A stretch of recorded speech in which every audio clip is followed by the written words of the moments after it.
ஹெலனாவை Seleucus தன்னுடன் அழைத்துக் கொண்டு சென்றதிலிருந்து சந்திரகுப்தன் ஏதோ மனக்குழப்பத்திலேயே இருந்தான். அதை பார்த்த உக்கிரசேனர் என்ன என்று கேட்டதற்கு, நான் ஹெலனாவை மகத நாட்டிற்கு அழைத்துச் செல்ல போகிறேன். அவள் கிரேக்க நாட்டிற்கு செல்லவோ தன் தந்தையுடன் செல்லவோ விரும்பவில்லை. என்ன விலை கொடுத்தேனும் நான் ஹெலனாவை மகத நாட்டிற்கு அழைத்து வருவேன் என்று சந்திரகுப்தன் கூறினான். அதை கேட்டதும் உக்கிரசேனர், அது தவறு, ஒழுக்கக்கேடான செயல், ஆச்சாரியருக்கு தெரிந்தால் கூட அவர் கோபப்படுவார் என்று கூறினார்.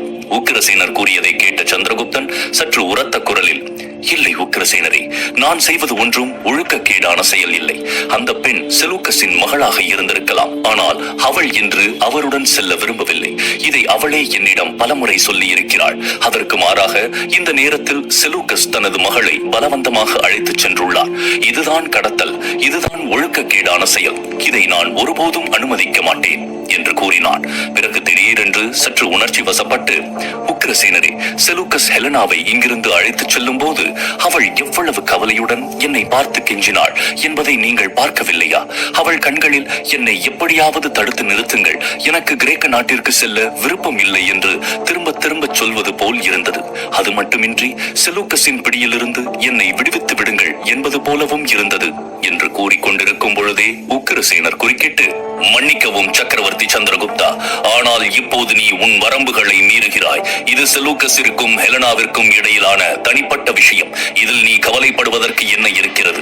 ஹெலனாவின் உயிரை கந்தக காட்டிலிருந்து காப்பாற்றியது சரிதான்.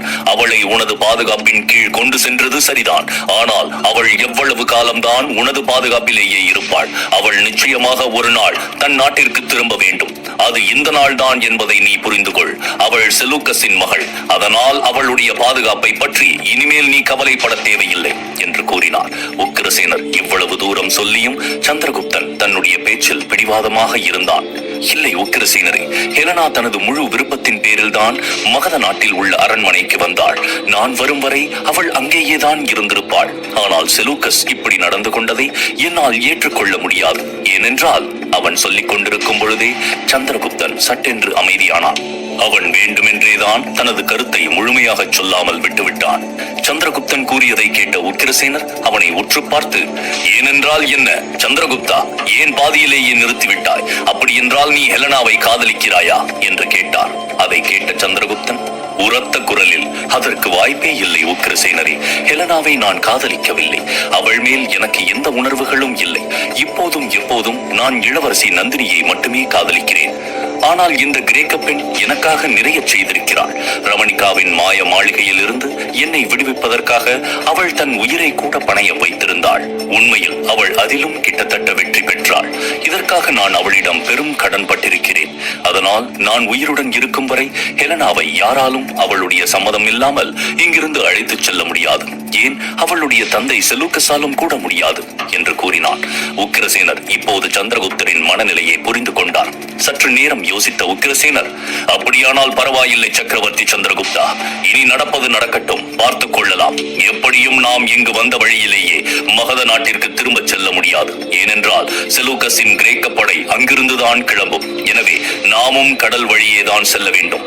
செலூகஸ் ஹெலனாவுடன் அங்குதான் சென்று இருக்கிறான் என்று கூறியவர் தன் படை வீரர் ஒருவரை பார்த்து, நான் சொல்வதை கேள். நன்மாறன் இன்னமும் அந்த காட்டுப் பகுதியில் தான் இருக்கிறான். அவனை அழைத்துக் கொண்டு விரைவில் மகத நாட்டிற்கு திரும்பு. அங்கு சென்று இங்கு நடந்த அனைத்தையும் ஆச்சாரியரிடம் எடுத்துச் சொல். சக்கரவர்த்தி சந்திரகுப்தர் விரைவில் கடல் மார்க்கமாக திரும்பி விடுவார் என்ற தகவலையும் தெரிவி என்று சொன்னார்.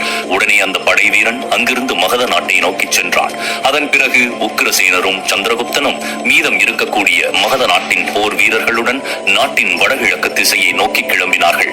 அங்கு ஒரு துறைமுகம் இருந்தது. மறுபுறம் தளபதி செலூகஸ் தனது மகள் ஹெலனாவுடன் அந்த துறைமுகத்தை அடைந்தார். ஆமாத்தியரும் அவருடைய கிரேக்க படை வீரர்களும் அவனுடன் இருந்தனர். அந்த துறைமுகத்திலிருந்து 2 கப்பல்கள் நிற்பது இவர்களுக்கு தெரிந்தது. அதை பார்த்ததும் செலூகஸ் தனது குதிரையை நிறுத்திவிட்டு ஒரு சிப்பாயை பார்த்து, இந்த கப்பலின் உரிமையாளர் யார் என்பதை கண்டுபிடி. இப்போதே எங்களுக்கு ஒரு கப்பல் தேவை என்று அவரிடம் சொல் என்று சொன்னான். செலூகஸ் கூறியதை கேட்ட அந்த வீரன் வேகமாக அந்த கப்பலை நோக்கி சென்றான். நாக நாட்டிலிருந்து வந்ததிலிருந்து ஹெலனாவின் முகம் விரக்தியால் வாடி இருந்தது. அவள் கண்களில் இருந்து கண்ணீர் வழிந்து கொண்டே இருந்தது. செலூக்கஸின் இதயம் தன் மகளின் கண்ணீரை பார்த்து கவலை கொண்டது. அவன் ஹெலனாவை பார்த்து, ஹெலனா, நீ இப்படி முட்டாள்தனமாக கவலைப்படுவதை விடு. நீ இப்படி வருத்தப்படுவதை என்னால் பார்க்க முடியாது. இது உனக்கும் நன்றாக தெரியும் அல்லவா? நான் உன்னிடம் கண்டிப்பாக நடந்து கொள்ளும் போதெல்லாம் உன்னை விட நான் தான் மனதளவில் மிகவும் பாதிக்கப்படுகிறேன். அந்த கேடு கெட்ட சந்திரகுப்தன் உன்னை எப்படி அலட்சியப்படுத்தினான் என்பதை நீயே பார்த்தாய் அல்லவா? ஆனால் நீ தேவையில்லாமல் உன் உயிரை ஆபத்தில் சிக்க வைத்து விட்டாய். ஆனால் நான் அதற்காகவும் உன்னை மன்னித்து விட்டேன். ஏனென்றால் உன் மனநிலை எப்படி இருக்கிறது என்பதை என்னால் உணர முடிகிறது. உன் வயதில் ஒரு பெண் காதலிப்பது என்பது பெரிய விஷயம் அல்ல. இது வயது கோளாறு தான். ஆனால் கண்மூடித்தனமாக இருப்பதும் அன்பினால் முட்டாள்தனமாக இருப்பதும் தான் தவறான செயல். அந்த கேடுகெட்ட சந்திரகுப்தன் உன் தகுதிக்கு ஏற்றவன் கிடையாது. கிரேக்க நாட்டில் உள்ள எத்தனை அரசு இளைஞர்கள் உன்னை திருமணம் செய்வதற்கான விருப்பத்தை தெரிவித்திருக்கிறார்கள் தெரியுமா? அவர்களில் உன்னை மிகவும் நேசிக்கும் ஆண்ட்ரூஸ் என்ற ஒரு வலிமை மிக்க வீரனை உனக்காக நான் தேர்ந்தெடுத்தேன். ஆனால் அந்த கடற்கொள்ளையன் திரவியன் உன்னை கடத்தி சென்றதிலிருந்து அவன் உன்னை தேடிக்கொண்டிருக்கிறான். நான் உனக்கு விரைவில் அவனுடன் திருமணம் செய்து வைக்கிறேன் ஹெலனா என்று கூறினான். ஹெலனா எந்த எதிர்ப்பும் காட்டாமல் பதிலும் சொல்லாமல் தன் தந்தை கூறியதை அமைதியாக கேட்டுக் கொண்டிருந்தாள். அப்போது ஆமாத்தியர் செலூக்கஸிடம், தளபதி அவர்களே, நீங்களும் உங்கள் மகள் ஹெலனாவுடன் கிரேக்கத்திற்கு திரும்பிச் செல்ல போகிறீர்களா என்று கேட்டார். செலூக்கஸ் மறுத்து, இல்லை ஆமாத்தியரே, ஹெலனா மட்டும்தான் என்னுடைய படை வீரர்களுடன் கிரேக்கத்திற்கு திரும்ப செல்ல போகிறாள். மகத நாட்டை முழுவதுமாக தரைமட்டமாக்கும் வரை நான் இங்கிருந்து திரும்ப கிரேக்க நாட்டிற்கு போக மாட்டேன். அந்த கேடுகெட்ட சந்திரகுப்தனையும் சாணக்கியரின் பெயரையும் தடம் தெரியாமல் அழிக்கும் வரை என் மனம் நிம்மதி அடையாது என்று கூறினான். இதை சொல்லும் போதே செலூக்கஸின் முகம் கோபத்தில் தீ குழம்பு போல் பிரகாசித்தது. ஆமாத்தியரின் உதடுகளிலும் ஒரு மெல்லிய புன்னகை வரத் தொடங்கியது. ஏனெனில் இது அவருடைய ஆசையும் தான். அது கூடிய விரைவில் செலூக்கஸின் மூலம் நிறைவேறப் போகிறது. செலூக்கஸின் மாபெரும் கிரேக்க படைக்கு முன்னால் சந்திரகுப்தனால் எதிர்த்து நிற்க முடியாது என்பதில் அவர் உறுதியாக இருந்தார். சிறிது நேரத்திற்கு முன்பு செலூக்கஸ் ஒரு படை வீரனிடம் அந்த கப்பலின் உரிமையாளர் யார் என்று பார்க்க சொன்னான். சிறிது நேரத்தில் அந்த வீரன் திரும்பி வந்தான். அவனுடன் மற்றொரு நபரும் இருந்தார். அவர் செலூக்கஸை பார்த்தவுடன் மகிழ்ச்சியுடன், தளபதி செலூக்கஸ் அவர்களே, நான் உங்களை பார்ப்பேன் என்று நினைத்து கூட பார்க்கவில்லை. இந்த நாள் தான் என் வாழ்க்கையிலேயே மிகவும் அதிர்ஷ்டமான நாள். நான் மக்ரான் மாகாணத்தின் வணிகன். அந்த 2 கப்பல்களும் எனக்கு சொந்தமானதுதான் என்று கூறினான். அந்த வணிகன் சொன்னதை பெரிதாக எடுத்துக் கொள்ளாத செலூக்கஸ் முரட்டுத்தனமாக, நீ யார் என்பதற்கும் எனக்கும் சம்பந்தம் இல்லை. உன்னுடைய ஒரு கப்பல் இப்போதே கிரேக்க நாட்டிற்கு செல்ல வேண்டும் என்று கூறினான். செலூக்கஸ் கூறியதை கேட்ட அந்த வணிகன், நிச்சயமாக தளபதி அவர்களே, நீங்கள் சொல்லும் இடத்திற்கு செல்லலாம், வாருங்கள். என்னுடைய கப்பல் உங்களை அன்புடன் வரவேற்கிறது. நீங்கள் என் கப்பலில் ஏறுவதை நான் பாக்கியமாக நினைக்கிறேன். நான் பராந்தக தீவு வழியாக கிரேக்க நாட்டிற்கு செல்கிறேன் என்று கூறினான். செலூக்கஸ் அந்த வணிகனை கொஞ்சமும் கண்டுகொள்ளாமல் அவன் பேசுவதை புறக்கணித்துவிட்டு, என் மகள் ஹெலனாவும் என் படை வீரர்களை தவிர வேறு யாரும் அந்த கப்பலில் செல்லப் போவது கிடையாது. ஏன் நீ கூட அந்த கப்பலில் செல்லப் போவது கிடையாது என்று கூறினான். அதன் பிறகு தனது படை வீரர்களை பார்த்து, செல்லுங்கள், சென்று அந்த கப்பலை கைப்பற்றி வாருங்கள் என்று கட்டளை போட்டான். இதை கேட்டதும் அந்த வணிகனுக்கு தலை சுற்றுவது போல் இருந்தது. கிரேக்க வீரர்கள் உடனே கப்பலை நோக்கி நகர்ந்தனர். பின்னர் சிறிது நேரத்தில் அந்த வணிகனின் கப்பலை கைப்பற்றினர். செலூக்கஸ் ஹெலனாவை பார்த்து, போ மகளே, போய் கப்பலில் ஏறு, இனியும் தாமதிக்காதே என்று கூறினார். ஹெலனா எதுவும் பேசாமல் கப்பலில் ஏறினாள். அதன் பிறகு படை வீரர்களும் அதில் ஏற செலூக்கஸின் கட்டளையின் பேரில் கப்பல் அங்கிருந்து புறப்பட்டது. செலூக்கஸ் விடை கொடுக்கும் வகையில் தனது ஒரு கையை உயர்த்தி ஹெலனாவிடம் காட்டினான். ஆனால் ஹெலனா அதற்கு எந்த பதிலும் அளிக்கவில்லை. அவள் பார்வை இன்னும் எங்கோ தொலைவில் நிலைத்திருந்தது. சந்திரகுப்தன் கண்டிப்பாக தன்னை பின்தொடர்ந்து வருவான் என்ற நம்பிக்கை அவளுக்குள் ஆணித்தனமாக இருந்தது. கப்பல் தன் கண்ணில் இருந்து மறைந்ததும் செலூக்கஸ் ஆமாத்தியரிடம், ஆமாத்தியரே, வாருங்கள், நாம் இப்பொழுது காந்தார நாட்டிற்கு திரும்புவோம். அதே பக்கத்தில் இருந்து என் கிரேக்க படை இங்கே வருகிறது. அதை வழியில் சந்திப்போம். இப்போது சௌராஷ்டிரா வரையில் உள்ள பகுதி முழுவதும் என் கீழ் இருக்கின்றது. இதற்கு பிறகு நான் மகத நாட்டையும் தாக்குவேன் என்று கூறினான். இதை கேட்டதும் ஆமாத்தியர் மனதில் மகிழ்ச்சி பொங்கியது. ஆனால் அவர் அதை மறைத்துக் கொண்டு தீவிரமான குரலில், உங்கள் விருப்பம் போல் நடக்கட்டும் தளபதி செலூக்கஸ் அவர்களே என்று கூறினார். அதன் பிறகு இருவரும் குதிரைகளில் ஏறி காந்தார நாட்டை நோக்கி புறப்பட்டனர். அந்த வணிகன் இன்னும் திகைப்புடன் நின்று கொண்டிருந்தான். ஒவ்வொரு நொடியும் வெகு தூரம் சென்று கொண்டிருக்கும் தனது கப்பலை விரித்து பார்த்துக் கொண்டிருந்தான். சற்று கோபமாக, விரைவில் கிரேக்க நாட்டை அடைந்து என் பொருள்களை சந்தைப்படுத்தலாம் என்று நான் நினைத்துக் கொண்டு கிளம்பியிருந்தேன். அப்படி சென்று இருந்தால் எனக்கு பெரும் லாபம் கிடைத்திருக்கும். ஆனால் நான் நினைத்தது எதுவுமே நடக்கவில்லை. அந்த செலூக்கஸால் என்னுடைய எல்லா திட்டமும் பயனற்று போய்விட்டது. என்னுடைய எல்லா பொருள்களும் கப்பலுடன் சென்று விட்டது என்று புலம்பிக் கொண்டிருந்தவன் தனக்குத்தானே ஆறுதல் கூறும் வகையில், சரி பரவாயில்லை, என்னிடம் இன்னொரு கப்பல் இருக்கிறது என்று கூறிக்கொண்டு திரும்பும் பொழுது 2 குதிரை வீரர்கள் தன்னை நோக்கி வருவதை கண்டான். அவன் அதிர்ச்சியில் அப்படியே உறைந்து போய் நின்றான். அந்த 2 குதிரை வீரர்களும் சந்திரகுப்தன் மற்றும் உக்கிரசேனர் தான், வேறு எவரும் இல்லை. அவர்களுக்கு பின்னால் மகத நாட்டு வீரர்களும் இருந்தனர். துறைமுகத்திற்கு அருகே வந்த சந்திரகுப்தன் குதிரையை நிறுத்திவிட்டு சுற்றுமுற்றும் பார்த்துவிட்டு உக்கிரசேனரிடம், உக்கிரசேனரே, இங்கு யாரும் தென்படவில்லை, ஒருவேளை செலூக்கஸ் இன்னும் இங்கு வரவில்லையோ என்று கேட்டான். அப்போது உக்கிரசேனரின் கண் அந்த வணிகன் மேல் விழுந்தது. உக்கிரசேனர் அந்த வணிகனிடம், இங்கே பாருங்கள் வணிகரே, இங்கே சில கிரேக்க வீரர்களை பார்த்தீர்களா? அவர்களுடன் ஒரு பெண் கூட இருந்தாளா என்று கேட்டார். உடனே அந்த வணிகன், ஆமாம், அவர்கள் அனைவரும் தளபதி செலூக்கஸின் படை வீரர்கள். அந்த பெண் அவருடைய மகள். செலூக்கஸ் இப்பொழுது காந்தார நாட்டை நோக்கி சென்று இருக்கிறார். ஆனால் அந்த வீரர்கள் எனது கப்பலை கொள்ளையடித்து அந்த பெண்ணுடன் கிரேக்க நாட்டிற்கு ஓடிவிட்டனர் என்று கூறினான். அந்த வணிகன் கூறியதை கேட்டதும் சந்திரகுப்தன் கடலை நோக்கி பார்த்தான். தொலைவில் ஒரு கப்பல் செல்வது போல் தெரிந்தது. அப்போது துறைமுகத்தில் நின்று இருந்த மற்றொரு கப்பலின் மீது அவன் பார்வைப்பட்டது. அவன் அந்த வணிகனிடம், இது யாருடைய கப்பல் என்று கேட்டான். ஆம், இதுவும் என்னுடைய கப்பல் தான் என்று அந்த வணிகன் தன்னுடைய பேச்சை முடிப்பதற்குள், சரி, ஆனால் இந்த கணம் முதல் இந்த கப்பல் என்னுடையது என்று கூறினான். அந்த வணிகனின் பேச்சை கூட எதிர்பார்க்காமல் சந்திரகுப்தன் வேகமாக அந்த கப்பலை நோக்கி நகர்ந்தான். உக்கிரசேனரும் மற்ற வீரர்களும் அவனை பின்தொடர்ந்தனர். இதை பார்த்த அந்த வணிகன், ஐயோ, இது என்ன எனக்கு வந்த சோதனை!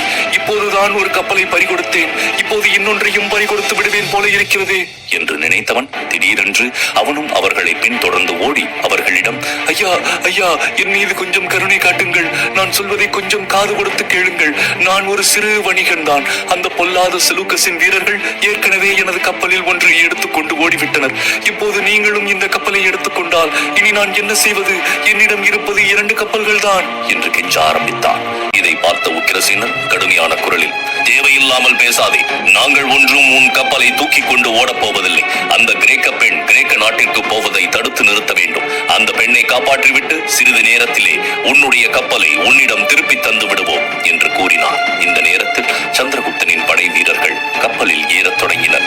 இதை பார்த்த அந்த வணிகன் தனது 2 கைகளையும் கூப்பி, ஐயா, மதிப்புமிக்க பொருட்கள் கப்பலில் ஏற்றப்பட்டுள்ளன.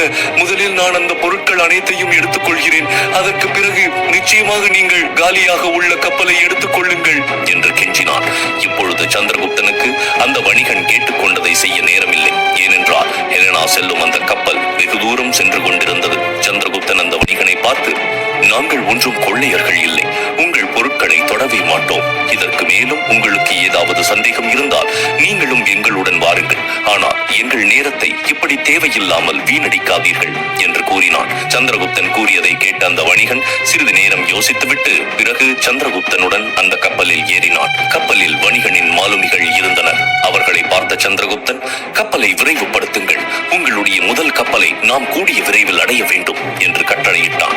உடனே மாலுமிகள் நங்கூரத்தை உயர்த்தி முழு வேகத்தை செலுத்தி கப்பலை முன்னோக்கி தள்ளினார்கள். சந்திரகுப்தனின் உத்தரவின் பெயரில் உக்கிரசேனர் மற்றும் அனைத்து வீரர்களும் கப்பலின் முன்பகுதியில் சென்று நின்று கொண்டிருந்தனர். ஹெலனா இருந்த கப்பல் இன்னும் தொலைவில் இருந்தது. ஆனால் அந்த கப்பலின் வேகத்தை விட சந்திரகுப்தன் செல்லும் கப்பலின் வேகம் அதிகமாக இருந்தது. அப்பொழுது சந்திரகுப்தன் உக்கிரசேனரிடம், உக்கிரசேனரே, நாம் அந்த கப்பலை நெருங்கியவுடன் நீங்கள் தாமதிக்காமல் அம்புகளால் அந்த படை வீரர்களை தாக்க தயாராக இருங்கள் என்று கூறினான். சந்திரகுப்தன் கூறியதை கேட்டதும் உக்கிரசேனர் உடனே தன் வீரர்களிடம் சந்திரகுப்தன் கூறியதை நினைவில் வைத்துக் கொள்ளுங்கள் என்பது போல் சைகை காட்டினார். அவர்கள் ஒவ்வொருவரும் தங்கள் வில்லில் அம்புகளை ஏற்றினர். இதையெல்லாம் மக்ரான் நாட்டின் வணிகன் ஆர்வமாக பார்த்துக் கொண்டிருந்தான். அவன் சந்திரகுப்தனிடம், என்னை மன்னியுங்கள், நீங்கள் யார் என்று தெரியாமல் நான் பேசிவிட்டேன். உங்களிடம் இருக்கும் அம்புகளை பார்க்கும் பொழுது நீங்கள் பெரிய இடம் போல் தெரிகிறது. நான் உங்களை பற்றி தெரிந்து கொள்ளலாமா என்று கேட்டான். அந்த மனிதன் கேட்டதற்கு சந்திரகுப்தன் பதில் சொல்ல வாயெடுக்கும் போது குறுக்கிட்ட உக்கிரசேனர், இவர்தான் மகத நாட்டின் பேரரசர் சக்கரவர்த்தி சந்திரகுப்தன் என்று கூறினார். ஓ, அப்படியானால் நீங்கள் தான் மகத நாட்டின் பேரரசர் சந்திரகுப்தரா? உங்களது வீரம் துணிச்சல் பற்றிய செய்தி வெகு தூரம் வரை பரவியுள்ளது. முன்பே இதை பற்றி நீங்கள் என்னிடம் சொல்லி இருந்தால் நான் எந்த தடையும் விதிக்காமல் உங்களிடம் இந்த கப்பலை ஒப்படைத்திருப்பேன். நீங்கள் நிச்சயமாக என்னிடம் இந்த கப்பலை பத்திரமாக திருப்பி தருவீர்கள் என்று எனக்கு தெரியும் என்று கூறியவன் மாலுமிகளை பார்த்து உற்சாகமான குரலில், ஏய், சீக்கிரமாக கப்பலை நகர்த்துங்கள், இல்லை என்றால் அந்த கப்பல் நம் கையை விட்டு நழுவிவிடும் என்று கத்தினான். இதை கேட்டதும் மாலுமிகள் இப்போது கப்பலின் வேகத்தை மேலும் அதிகரித்தனர். கப்பல் இப்போது ஹெலனாவை அழைத்துச் செல்லும் கப்பலின் அருகில் வந்தது. அந்த கப்பலில் நின்று இருந்த கிரேக்க வீரர்கள் இப்போது தெளிவாக தெரிந்தார்கள். மேலும் அவர்களது பார்வை சந்திரகுப்தனின் கப்பலின் மீது பட்டவுடன் அவர்கள் திடீரென திடுக்கிட்டனர். ஏனென்றால் அவர்கள் இதை சற்றும் எதிர்பார்க்கவில்லை. ஒரு கிரேக்க படை வீரர் இன்னொரு வீரரை பார்த்து, மகத நாட்டின் சக்கரவர்த்தியான சந்திரகுப்தன் நம்மை பின்தொடர்ந்து வருகிறார், நீங்கள் அனைவரும் ஒன்று சேருங்கள், அவர்கள் நம்மை தாக்கலாம் என்று எச்சரித்து கத்தினான். ஆனால் அவன் கூற வந்ததை கூறி முடிப்பதற்குள் சந்திரகுப்தனின் கப்பலில் இருந்து எண்ணற்ற அம்புகள் கிரேக்க படை வீரர்களின் கப்பலை நோக்கி காற்றில் பறந்தன. அடுத்த கணம் பல கிரேக்க வீரர்கள் அங்கே இறந்து குவிந்தனர். இதை பார்த்த மற்ற கிரேக்க வீரர்கள் வேகமாக பின்வாங்கி கப்பலின் கீழ்ப்பகுதியை நோக்கி ஓடத் தொடங்கினார். அங்கே சற்று சலசலப்பு ஏற்பட்டது.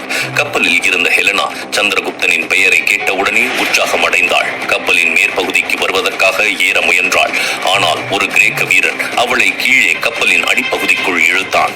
அவன் மாலுமிகளை பார்த்து, சீக்கிரம் கப்பலை இடது புறமாக திருப்புங்கள், மேலே தாக்குதல் நடந்து கொண்டிருக்கிறது என்று வேகமாக கத்தினான். இதை கேட்டதும் மாலுமிகள் திடீரென பயந்து அவசரத்தில் கப்பலை இடது பக்கமாக திருப்பினார்கள். இதை பார்த்த சந்திரகுப்தனின் கப்பலில் இருந்த வணிகன், ஓ சந்திரகுப்த பேரரசரே, அவர்கள் இப்போது பராந்தக தீவை நோக்கி செல்கிறார்கள். அதற்கு முன் அவர்களை தடுத்து நிறுத்த வேண்டும், இல்லையெனில் அவர்கள் போய்விடுவார்கள். அதன் பிறகு உங்களால் அவர்களை பிடிக்க முடியாது, ஏனெனில் அந்த முழு பகுதியும் செலுக்கசின் ஆட்சியின் கீழ் உள்ளது என்று கூறினான். இதை கேட்டதும் சந்திரகுப்தன் சற்று கவலை அடைந்தான். ஏனென்றால் தூரத்தில் ஒரு தீவு தெரிந்தது. ஹெலனாவின் கப்பல் அதற்கு மிக அருகில் சென்று விட்டது. சந்திரகுப்தனின் கப்பல் வெகு தொலைவில் இல்லை என்றாலும் ஒரு கணம் கூட தாமதிக்க அவன் விரும்பவில்லை. சந்திரகுப்தன் தன் அருகில் கிடந்த ஒரு பெரிய கயிற்றை எடுத்து அதில் ஒரு திருகை கட்டி ஹெலனாவின் கப்பலை நோக்கி தனது முழு பலத்தை கொண்டு எறிந்தான். முதல் முயற்சியிலேயே கப்பலின் ஒரு பகுதியில் அவன் எறிந்த கொக்கி சிக்கியது. அதை பார்த்த சந்திரகுப்தன் உக்கிரசேனரிடம், உக்கிரசேனரே, முதலில் நான் போகிறேன், அதன் பிறகு நம்முடைய வீரர்கள் அனைவரையும் ஒவ்வொருவராக அழைத்து வாருங்கள் என்று கூறிவிட்டு உடனடியாக அந்த கயிற்றில் ஏறி வேகமாக ஹெலனா இருக்கும் கப்பலை நோக்கி போக ஆரம்பித்தான். சிறிது நேரத்தில் ஹெலனாவின் கப்பலுக்குள் சந்திரகுப்தன் வந்து சேர்ந்தான். ஆனால் அவன் அங்கு யாரையும் பார்க்கவில்லை. சில கிரேக்க வீரர்களின் உடல்கள் மட்டுமே அம்புகளால் மோசமாக துளைக்கப்பட்ட நிலையில் கிடந்தன. சந்திரகுப்தன் உடனே கப்பலின் அடிப்பகுதியை நோக்கி ஓடினான். அங்கே அவன் ஹெலனாவை சுற்றி நின்று கொண்டிருந்த மேலும் சில கிரேக்க வீரர்களை பார்த்தான். சந்திரகுப்தனை பார்த்ததும் ஹெலனாவின் முகம் மகிழ்ச்சியில் மலர்ந்தது.